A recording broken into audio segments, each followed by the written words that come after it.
പലപ്പോഴും കുട്ടികൾ ശിക്ഷിക്കപ്പെടുന്നത് രക്ഷിതാക്കളുടെ ദേഷ്യം തീർക്കാനാണ്. അവർ ഉദ്ദേശിക്കുന്ന രീതിയിൽ, അവർ ആഗ്രഹിക്കുന്ന രീതിയിൽ കാര്യങ്ങൾ നടക്കാതെ വരുമ്പോൾ രക്ഷിതാക്കൾക്ക് ദേഷ്യം വരുന്നതും ആ ദേഷ്യം തീർക്കാൻ കുട്ടികൾ ശിക്ഷിക്കപ്പെടുന്നതും. കുട്ടികളെ എപ്പോഴാണ് ശിക്ഷിക്കേണ്ടതെന്ന് നന്നായി മനസ്സിലാക്കണം. നമ്മൾ നല്ലൊരു രക്ഷിതാവാണെങ്കിൽ, നല്ലൊരു രക്ഷിതാവാവണമെങ്കിൽ പിൽക്കാലത്ത് ഈ കുട്ടികൾക്ക് മാതാപിതാക്കൾ എന്ന് പറയുന്നത് പവിത്രമായ ഒരു പദവിയായി അംഗീകരിക്കപ്പെടണമെങ്കിൽ കുട്ടികളെ ശിക്ഷിക്കുമ്പോൾ ഒരുപാട് കാര്യങ്ങൾ മനസ്സിലാക്കണം. പലപ്പോഴും കുട്ടികൾക്ക് ശിക്ഷ കിട്ടുന്നത് അവരുടെ പ്രകൃതിപരമായ പ്രവർത്തനങ്ങൾക്കാണ്. ഞാനൊരു ഉദാഹരണം പറയാം. നമ്മുടെ വീട്ടിലൊരു ഗസ്റ്റ് വന്നു. ഗസ്റ്റിന് സ്വാഭാവികമായും നമ്മൾ മധുരപലഹാരങ്ങളും മറ്റും കൊടുത്തു സൽക്കരിച്ചു. അവരെ യാത്ര അയച്ച് തിരിച്ചു വന്ന മാതാവ് തൻ്റെ 3 വയസ്സായ കുഞ്ഞിനെ അന്വേഷിച്ച് നോക്കുമ്പോൾ അവൻ ഒരു ഭാഗത്ത് ഒളിച്ചിരിക്കുന്നുണ്ട്. അവൻ്റെ ഒരു കയ്യിൽ ലഡു, മറ്റേ കയ്യിൽ ജിലേബി തുടങ്ങിയ മധുരപലഹാരങ്ങൾ പിടിച്ചിരിക്കുകയാണ്. അവന് കഴിക്കാവുന്നതിൽ കൂടുതൽ സാധനം അവൻ കൈ വശപ്പെടുത്തി വെച്ചിട്ടുണ്ട്. ഇത് കുട്ടിയുടെ പ്രകൃതിയാണ്. മധുരത്തോടുള്ള താല്പര്യം, ഇത്തരം സാധനങ്ങൾ കിട്ടിയാൽ അത് കൈവശപ്പെടുത്തുക, അത് കഴിക്കുക എന്നുള്ളത് കുട്ടിയുടെ പ്രകൃതിയാണ്. ഇത്തരം പ്രകൃതിയാണ് പലപ്പോഴും നമ്മൾ ശിക്ഷിക്കാറുള്ളത് എന്നാണ് പറഞ്ഞു വരുന്നത്. അത് ഒരു കുസൃതിയായിട്ട്, അത് കുട്ടിയുടെ പ്രകൃതി ആയതുകൊണ്ട് തന്നെ അത് കുട്ടിയുടെ കുസൃതിയായിട്ട് നമ്മൾ കാണുകയും അത് അംഗീകരിച്ചു കൊടുക്കുകയും ചെയ്യാം.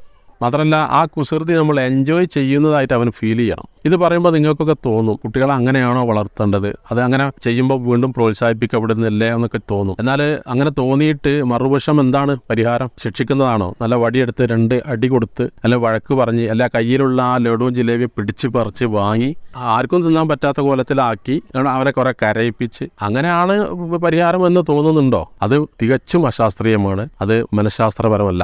കാരണം അത് പ്രകൃതിയാണ്. കുട്ടി മാവിന് കല്ലെറിയുന്നത് അവൻ്റെ പ്രകൃതിയാണ്. അത് ആരുടെ മാവ് എന്നൊന്നും പ്രശ്നമല്ല, ഏത് മാവായാലും അവൻ കല്ലെറിയും, അതിൻ്റെ പ്രകൃതി. പെയിൻറ്റിങ് കഴിഞ്ഞതിന് ശേഷം ചുമരിൽ ചിത്രം വരച്ച് വൃത്തികേടാക്കുന്ന കുട്ടിയെ എന്ത് ന്യായം പറഞ്ഞാണ് ശിക്ഷിക്കുക? അതവൻ്റെ പ്രകൃതിയല്ലേ, അത് അംഗീകരിക്കല്ലേ വേണ്ടത്. ഇങ്ങനെ ഞാൻ എണ്ണി പറയുന്നില്ല. ഇനി നിങ്ങൾ വീട്ടിലിരുന്ന് രക്ഷിതാക്കൾ ചർച്ച ചെയ്യും, കുട്ടികൾ എന്തെല്ലാം ചെയ്യും, അതിലെന്താണ് നമുക്ക് ദോഷം, അതിനെ ശിക്ഷിച്ചാൽ മാറുമോ, ശിക്ഷിക്കേണ്ടതുണ്ടോ, ഉണ്ടെങ്കിൽ തന്നെ എങ്ങനെ ശിക്ഷിക്കണം, ആര് ശിക്ഷിക്കണം. സ്ഥിരം ശിക്ഷിക്കുന്ന രക്ഷിതാക്കളായിട്ട് മാറാനാണോ നിങ്ങൾ ആഗ്രഹിക്കുന്നത്?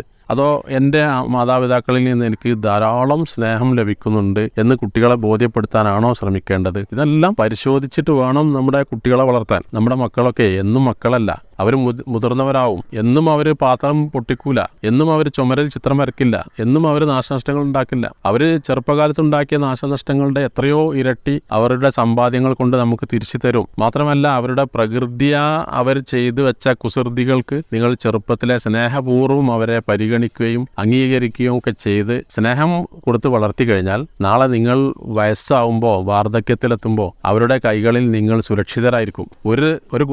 അങ്ങനെ വളർന്ന ഒരു കുട്ടിയും തൻ്റെ മാതാപിതാക്കളെ ഒരു നിലക്കും തള്ളിപ്പറയില്ല.